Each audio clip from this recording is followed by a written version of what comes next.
Olá pessoal, tudo bem? Meu nome é Samuel Dalelast, sou médico e esse é o nosso espaço aqui no YouTube para discutirmos temas relacionados à saúde, qualidade de vida e bem-estar. Bom, além de eu receber muitos pacientes no meu consultório que realizaram cirurgia bariátrica, eu também vejo que tem muitas perguntas frequentes aqui no canal sobre isso, né? Pessoas que perguntam assim: doutor, o que o senhor acha da cirurgia bariátrica? Doutor, o que o paciente que fez bariátrica tem que cuidar depois da cirurgia? Quais são os suplementos que ele tem que utilizar para o resto da vida? Então eu pensei assim, eu vou fazer um vídeo sobre cirurgia bariátrica. Porém, para poder falar de cirurgia bariátrica e poder dar a minha opinião em relação a ela, eu tenho que trazer primeiro aqui um esboço, uma prévia sobre o cenário atual da obesidade. É uma pandemia, maior pandemia do mundo hoje, não é essa que está se falando aí nos últimos 2 anos, e sim obesidade. Bom, para a gente começar a falar sobre obesidade, primeiro eu preciso diferenciar obesidade de sobrepeso, né? Que são coisas diferentes. Sobrepeso é um termo que a gente usa quando a pessoa está acima do seu peso, né? A própria palavra já diz. E obesidade, ela começa a ser considerada obesidade quando o IMC ele está acima de 30, né? IMC é um cálculo que se faz com peso sobre a altura ao quadrado, você vai ter o IMC. Já fiz um vídeo aqui falando sobre composição corporal e eu trouxe que isso aqui ele não é um índice muito preciso, porque ele calcula peso e altura. Então, se eu tiver, por exemplo, um competidor de fisiculturismo, uma pessoa lá com o seu 1,75 m de altura, 1,80 m de altura, com 100, 110 quilos de puro músculo, ele vai ser considerado obeso. Por quê? Porque o peso dele é muito grande, mas é um peso às custas de músculo, né? Então, infelizmente, não tem como a gente colocar toda a população numa balança de bioimpedância, que seria a melhor forma de avaliar a composição corporal, né? Então a gente tem que fazer um cálculo desse e a partir então de 30 é o IMC da obesidade. Ó, dados que preocupam aqui, seguinte, no ano de 2003, no Brasil, nós tínhamos uma estatística de que a cada 10 pessoas, 4 estavam acima do peso. Já era preocupante, né? Quase a metade da população. No ano de 2022, aumentou. De 4 para cada 10, aumentou para 6 a cada 10 pessoas, tá? Então hoje nós temos 96 milhões de pessoas no mundo, no Brasil, que estão acima do peso. É um dado realmente muito preocupante. Por que é um dado preocupante? Porque ao contrário do que talvez muitas pessoas pensem, a obesidade ela é uma doença. E eu até resolvi fazer esse vídeo aqui, porque assim, vamos deixar bem claro, tá? Eu não assisto Big Brother. Porém, teve uma grande polêmica aí 2 ou 3 semanas atrás, porque um dos participantes do Big Brother, lá o Thiago Abravanel, ele estava conversando, foi filmado lá, conversando com os amigos dele lá dentro e falando que ele não concorda com esse ataque à obesidade, né? Porque ele comentou que ele é um obeso extremamente saudável porque ele tem os exames dele todos perfeitinhos, né? E aí veio então essa polêmica do existe obeso saudável? A resposta é óbvia, não existe obeso saudável. O que existe são obesos que podem ter feito aquele check-up básico. O que é o exame de check-up que geralmente o paciente faz no consultório médico? É um exame que engloba lá creatinina, ureia para ver a função do rim, engloba colesterol, triglicerídeos para ver o perfil lipídico, engloba glicose de jejum, o que mais tem lá? TGO, TGP, gama-GT. Gama-GT nem está nesse check-up, né? TGO, TGP, que são transaminases do fígado. Olha, geralmente para por aí esse tal check-up, tá? Então vamos entender assim, ó, a pessoa está obesa, aí ela vai fazer um exame de creatinina e também de ureia. Olha, geralmente o obeso, ele não tem disfunção renal, então o exame dele vai estar bom, tá? Aí o paciente, ele faz o exame de colesterol. Obviamente, a maioria dos pacientes aqui, eles vão ter colesterol e triglicerídeos alterados, os pacientes obesos, né? Tentar falar e escrever ao mesmo tempo. Triglicérides, né? Geralmente vai estar alterado. Mas existe sim uma boa parte do obeso que ele pode ter esse exame aqui normal. Até porque aqui de triglicerídeo é aceito até 150 no exame, né? Quando na verdade a gente sabe que o limite máximo é 100. Aí esse paciente ele vai fazer um exame de glicose e assim, ó, olha o que eu estou falando aqui, todo obeso tem resistência insulínica. Todo obeso tem resistência insulínica. O que eu quero dizer? Todo obeso vai precisar que o seu pâncreas produza um excesso de insulina para manter os níveis de glicose controlados. E muitas vezes, nessa fase inicial da resistência insulínica, por ele produzir muita insulina, muitas vezes a glicose ela chega a ser até baixa. Eu já tive obeso aqui no meu consultório com 78 de insulina. O que a gente olha e fala, 78 de glicose, e a gente olha e fala assim, tá maravilhoso tudo isso. Só que quando a gente vai lá e dosa a insulina, essa pessoa ela tá com 20, 25 de insulina, ou seja, ela está mantendo a glicose controlada porque o pâncreas ele está se estribuchando para tentar manter essa glicose controlada. E isso já é a doença, não importa se a glicose está boa. Só que aqui vem outro problema. O problema é que a gente sabe que o exame de insulina, ele vai vir lá assim, tem laboratório que fala o normal é até 13, tem laboratório que fala que o normal é até 17 e eu já vi laboratório falando que o normal é até 25. E por que está acontecendo isso? Por que essas estatísticas elas estão tão distorcidas, né? Porque na verdade, uma pessoa saudável, ela tem insulina de até 5.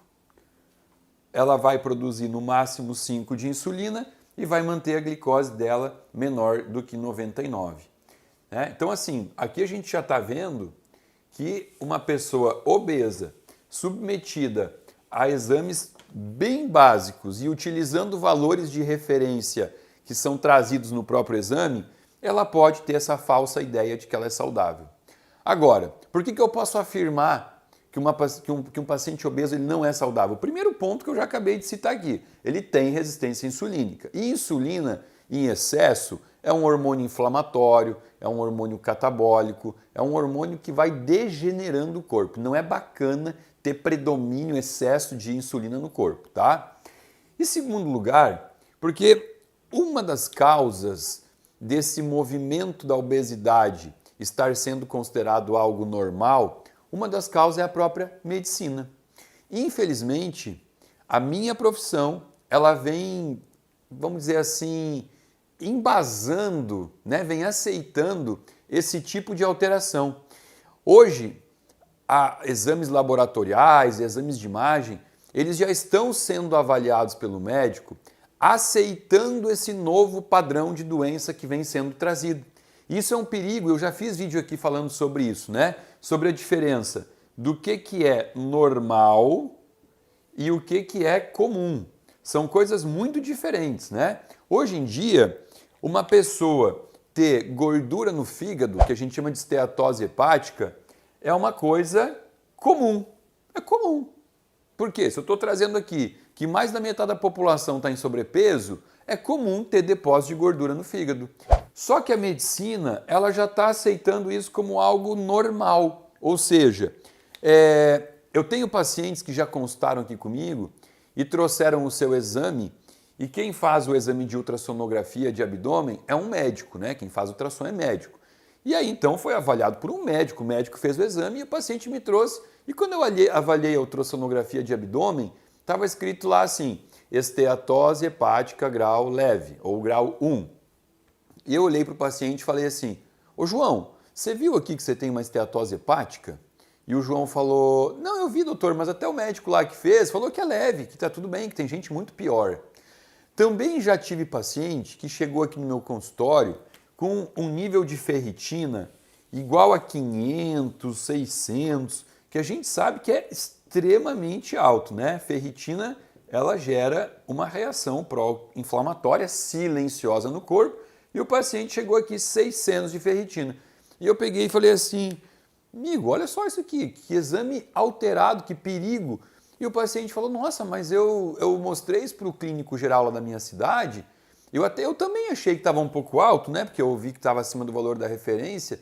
E o clínico ele falou que não, que tem gente que chega lá com 1.500 de ferritina aqui, então isso aqui deixou de ser um problema. Então isso preocupa.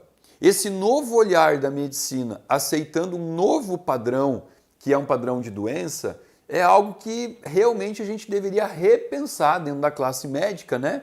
Porque, como eu já mostrei para vocês aqui diversas vezes, quando eu olho um valor de referência de exame, algum deles, obviamente, tem um embasamento científico, mas vários exames, olha, eu ouso dizer que mais da metade dos exames de sangue, o valor de referência não é científico, é uma média estatística populacional. Então aqui a gente usa isso, chama curva de Gauss do avesso, né, invertida, que é usada para fazer um cálculo de média ou mediana, né?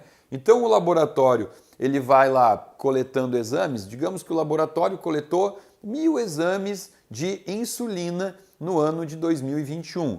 Então o resultado ele vai sendo distribuído nessa curva aqui e aí depois de avaliar, de distribuir as 1.000 coletas aqui de insulina, o próprio software que está fazendo esse cálculo, ele vai excluir aqui, ó, o que ficou fora, o que ficou muito pouco aqui, ó, ele vai excluir isso aqui e ele vai então utilizar essa média aqui para determinar o que seria o normal, né? O que seria normal não, o que seria o comum. Então vai dizer que o comum da insulina é de 2,5 a 24,9. Pronto, então aqui ficou um padrão que vai ser usado como aceitável na população.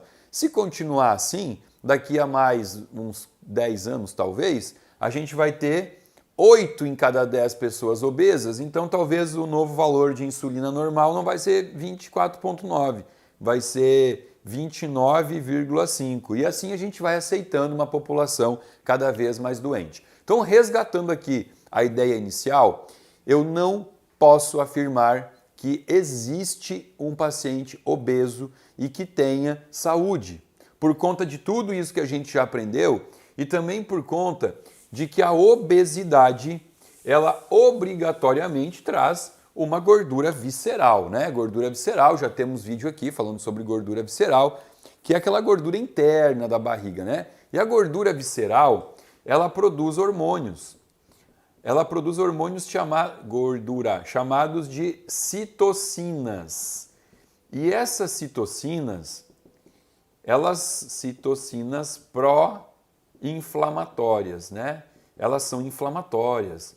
Hoje a gente sabe que a gordura visceral produz mais ou menos 35, mais ou menos não, são conhecidos 35 hormônios, porque citocinas são hormônios inflamatórios que a gordura visceral produz e gera um ambiente tóxico para as células, extremamente tóxico, onde pode desenvolver câncer, desenvolver Alzheimer, Parkinson, todas essas alterações aí que a gente até acaba chamando de doença, mas que não é doença, né? São sintomas de um corpo doente, o corpo está adoentado, muitas vezes silenciosamente. Então o primeiro ponto aqui é a gente entender isso, tá? Não existe obesidade saudável. Assim como eu também não posso afirmar em hipótese alguma que todo magro é um paciente doente, é um paciente saudável. De forma alguma. Não posso falar. Obeso é doente? Posso. Magro é saudável? Não. Existem diversos outros fatores que precisam ser avaliados aqui. Ok, Samuel, entendi tudo isso, mas aí eu quero fazer a pergunta, por quê? O porquê estamos engordando tanto? Por que a nova composição corporal aceita é a da obesidade? Por que o mundo está vivendo essa pandemia? Obviamente, isso aqui não vai carregar um único fator, né? Porque senão era muito fácil, era fácil de resolver. A obesidade talvez seja a doença com maior quantidade de pilares que sustentam ela. Ela é totalmente multifatorial. Um ponto extremamente importante aqui é entender a questão da obesidade versus dependência química. Realmente, vício, porque isso aqui é muito negligenciado pela própria comunidade médica, né? Que o obeso, ele é um viciado. Ele é um dependente químico por comida. E vamos entender como isso funciona. Olha só, a nossa boca, a nossa língua, ela tem papilas gustativas que devem atender necessariamente a prazeres que a gente vai sentir quando consome os alimentos que foram feitos para entrar no nosso corpo. O nosso corpo ele é preparado, ele foi produzido, foi feito, gerado, criado para interagir com o universo, né? O que tem no universo? O universo tem água, o universo tem oxigênio, o universo tem sol, tudo isso é necessário. O universo tem noite, tem que ter noite, né? Existe o recolhimento do sol lá para quê? Para que o ambiente fique todo escuro, porque o nosso corpo precisa reparar tecidos, produzindo hormônios que só são produzidos no escuro. E além de tudo isso, o universo ele oferece comida, alimento que vem do solo, vem da terra. Então, o alimento para o nosso corpo é a cebola, a beterraba, o tomate, a berinjela, a abobrinha, a moranga, tudo isso é comida para o nosso corpo. E as nossas papilas gustativas, elas são sensoriais para esse tipo de alimento. Acontece que eu prefiro acreditar que o início de tudo isso foi por ignorância, né? O início do advento, da criação de algumas substâncias que têm alto poder de corromper esses sensores dos botões gustativos da língua e fazer com que haja um excesso de prazer ao comer, mandando muito estímulo para o nosso córtex gustativo, fazendo com que a comida ela deixe de ser simplesmente prazerosa e agora ela passa a ser então uma recompensa, um prazer extremo, parecido com outras drogas que desde a antiguidade, né, a gente sabe que existe, como por exemplo o ópio. O ópio é uma droga que os índios usavam, né? Tinha um prazer muito grande. E qual foi a primeira substância que foi produzida e que teve essa capacidade de destruir a nossa sensibilidade ao prazer real na língua? Obviamente, a gente sabe que foi o açúcar. O açúcar, ele é uma droga, é um pó branco que hoje é visto ele é aceito com uma visão completamente distorcida do que é a realidade sobre esse pó branco. Quando a gente estuda sobre açúcar, sobre o impacto que ele traz no corpo humano, sobre o impacto sobre a insulina, que ele vai aumentar a insulina e o quanto isso é deletério para o corpo, quando a gente estuda o impacto do açúcar no sistema imunológico, ele é depletor do sistema imunológico, ele gera uma sensação absurda de prazer no cérebro. Então é uma droga, como qualquer outra droga. Porém, nós, seres humanos, hoje nós vivemos um momento da nossa história que nós somos realmente comandados, dominados como bois de manada, tá? Eu provo isso para você. Provavelmente, o que você compra para se vestir, as roupas que você usa, as combinações que você faz, o carro que você compra, até mesmo o alimento que você vai comprar no supermercado, você não escolheu por isso, você foi conduzido a escolher. Você até pode achar que você teve algum impacto nisso, mas você tem que estar muito ligado, muito atento e muito fora desse movimento para realmente escolher alguma coisa na sua vida, porque senão você vai ser conduzido a comprar a roupa da cor da estação, você vai comprar uma roupa, uma bolsa, um sapato que a blogueira, que a influencer digital postou e ela está usando. Então tudo isso é uma campanha totalmente subliminar, né? Você vai olhando o que o grande grupo usa, o que a grande massa consome e você quer fazer parte dessa grande massa. Então você começa a comprar objetos parecidos com isso, né? E quem determina o que é certo e o que é errado é esse movimento, né? Eu sempre uso um exemplo no meu consultório, quando eu estou atendendo casais, principalmente com casais, eu pergunto para a mulher assim, eu falo, ô Joana, que você faria se você descobrisse que o teu marido ele tem 7 mulheres? E ela fala assim, meu Deus, eu matava ele. Eu falava, não, matar você não mata. Não ia matar, mas eu ia me separar, eu ia tirar tudo que ele tem. E eu pergunto, por que você ia fazer isso? Você ia sair com raiva dessa relação? Ia sair com raiva. Você ia se sentir envergonhada perante as tuas amigas todas? Você foi traída. Eu ia ficar com vergonha da minha família também. Você ia ficar depressiva, talvez? Doutor, acho que eu ia ficar depressiva. E como é que é lá na Arábia lá? Como é que funciona lá o sheik lá? Eles têm quantas mulheres? Tem 7, 8, eles têm quantas mulheres eles conseguem sustentar? E aí, pelo amor de Deus, esse vídeo não tem como objetivo defender a bigamia, não é isso. Mas eu estou convidando você a pensar, será que a mulher que mora na Arábia, ela tem um DNA diferente da mulher que mora no Brasil? Por que lá ela aceita isso numa boa, aqui no Brasil não? Porque lá é cultural, determinaram que lá é assim e ok. No Brasil, traição é feio, então aqui de jeito nenhum. Pelo amor de Deus, tá? Não é um vídeo que está defendendo que nenhuma dos dois aí, tá? Tô neutro nisso, só tô convidando você a refletir. Vamos refletir um pouquinho mais? Olha só, por exemplo, maconha. Maconha no Brasil é uma droga que se você vê alguém fumando na rua, você vai achar estranho, você diz, nossa, mas que maloqueiro é esse, né? Que coisa, pessoa sem noção. Aí você vai para o Uruguai, a pessoa está fumando maconha lá na rua, tá tudo certo, é assim que é. Então assim, existe certo e errado? Não. Nesses pontos que eu estou trazendo, existe uma imposição social. E aí trazendo isso agora, porque a gente estava falando sobre o açúcar, que é uma droga, como é que o açúcar é visto pela sociedade? Ele é uma forma de dar amor, carinho. Como você lembra da tua avó?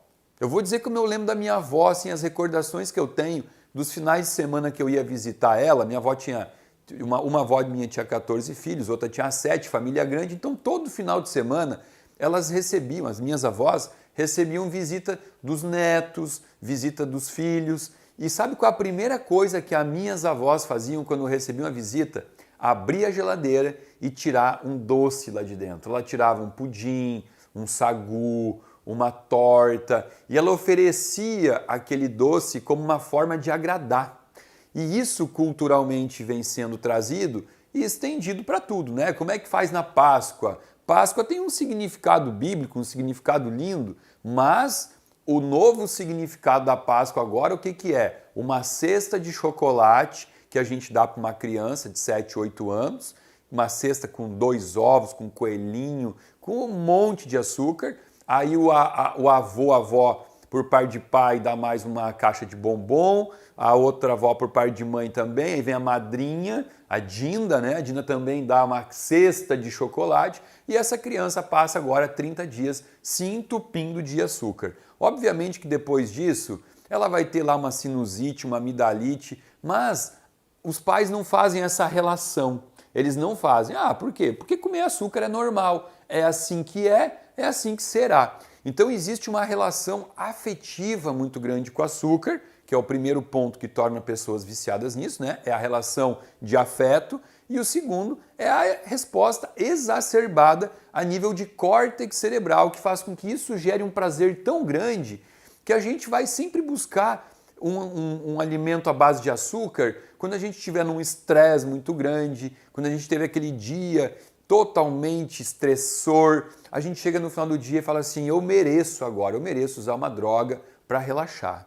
E aí, obviamente, depois do açúcar, vieram outras substâncias, mas aí eu já acredito que não foi nada ao acaso. O açúcar eu realmente acredito que foi ao acaso. Agora, quando entenderam isso, quando começou a se estudar o cérebro e se entendeu essas relações de dependência química, aí veio uma indústria que estava num momento de crescimento, que é a indústria alimentícia, e começou a estudar como produzir outras e novas substâncias ou combinações de substâncias que pudessem fazer com que a pessoa não mais conseguisse resistir a esse alimento e precisasse então comer de forma frenética, sem controle.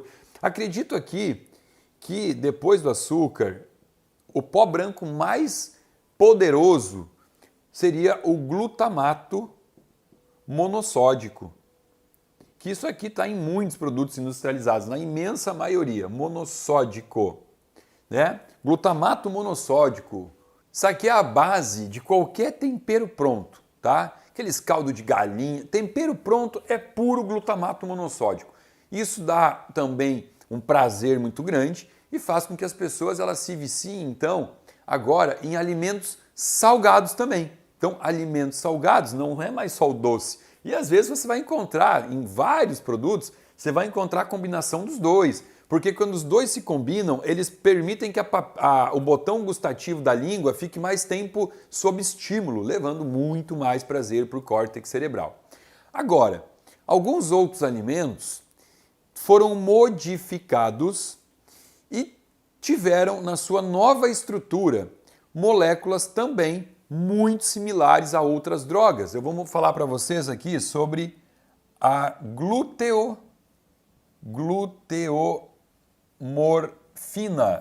Isso aqui não tem nada a ver com analgésico de bumbum. Olha, ó, gluteomorfina. Não tem nada a ver. Gluteomorfina é a parte do glúten, uma parte do glúten, que é a proteína do trigo, que ocupa receptores opioides no cérebro, fazendo com que você tenha, então, também uma resposta muito forte de prazer ao consumir.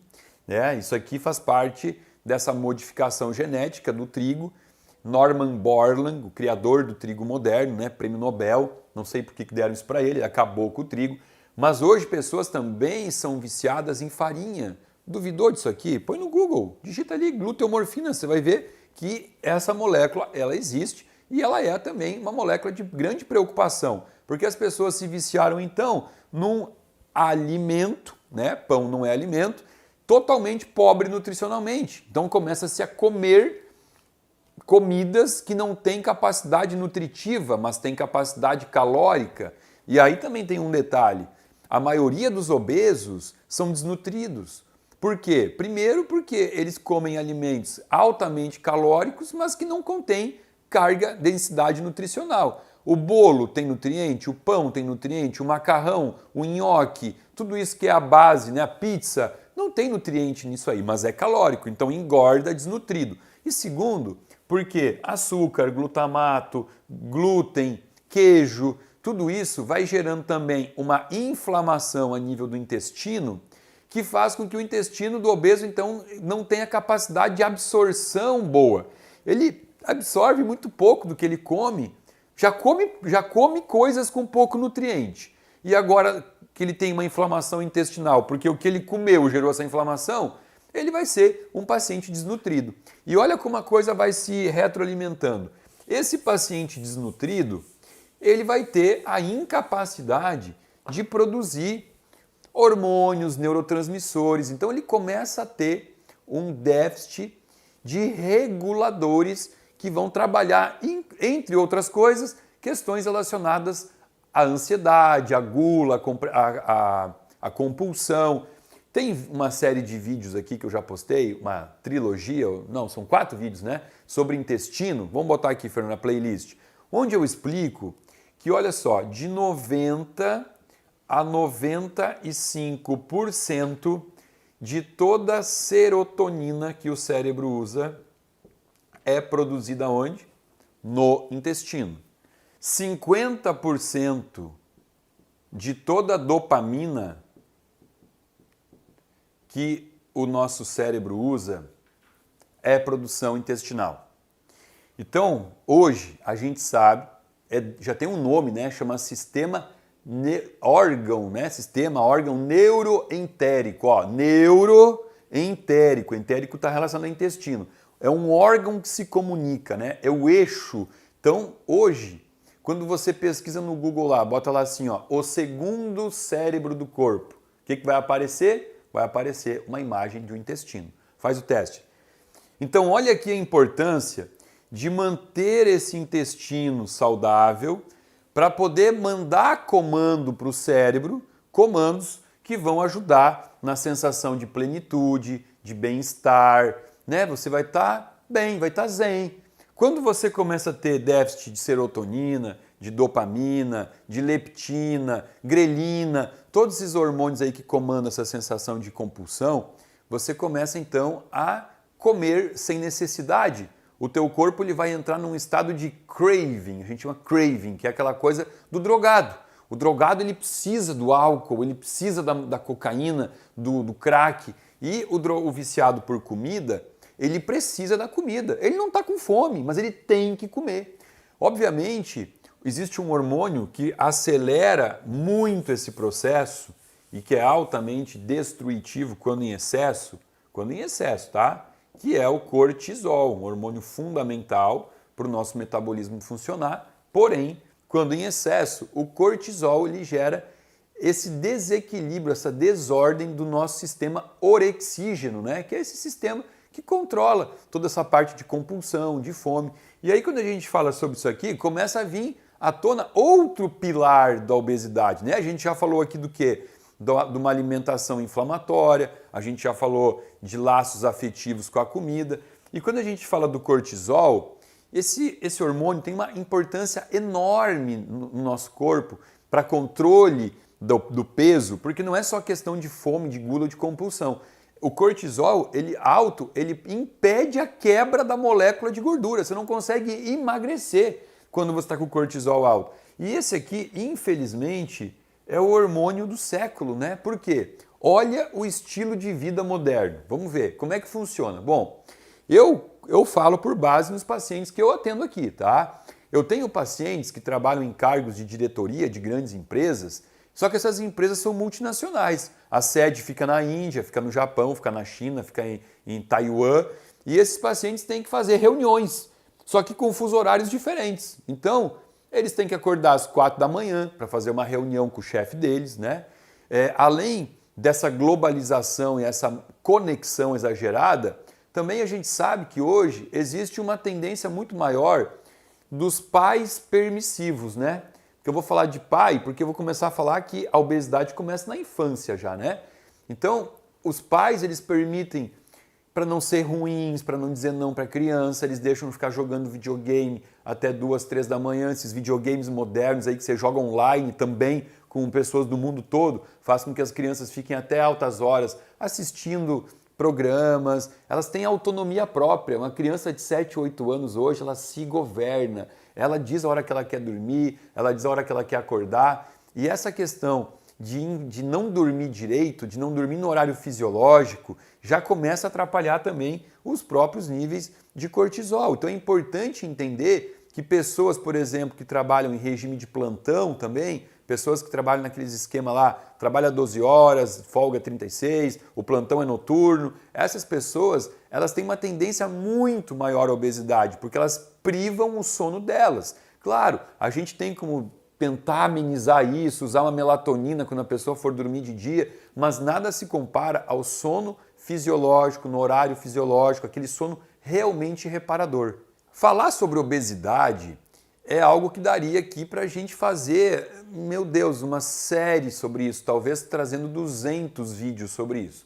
Eu fiz essa breve introdução para vocês, para a gente refletir sobre tudo o que está acontecendo, para que a gente possa, no vídeo de sexta-feira que vem, falar mais sobre a cirurgia bariátrica, que veio como uma solução mágica, maravilhosa, e que hoje cada vez mais pessoas obesas estão se entregando para essa cirurgia sem avaliar, sem entender o que isso pode acontecer na sua vida. Se você gostou desse vídeo, por favor, dá um likezinho, compartilha com os amigos, principalmente com os amigos que você conhece que estão acima do peso, para a gente ajudá-los a ter essa reflexão de o porquê que eles chegaram nesse nível de doença.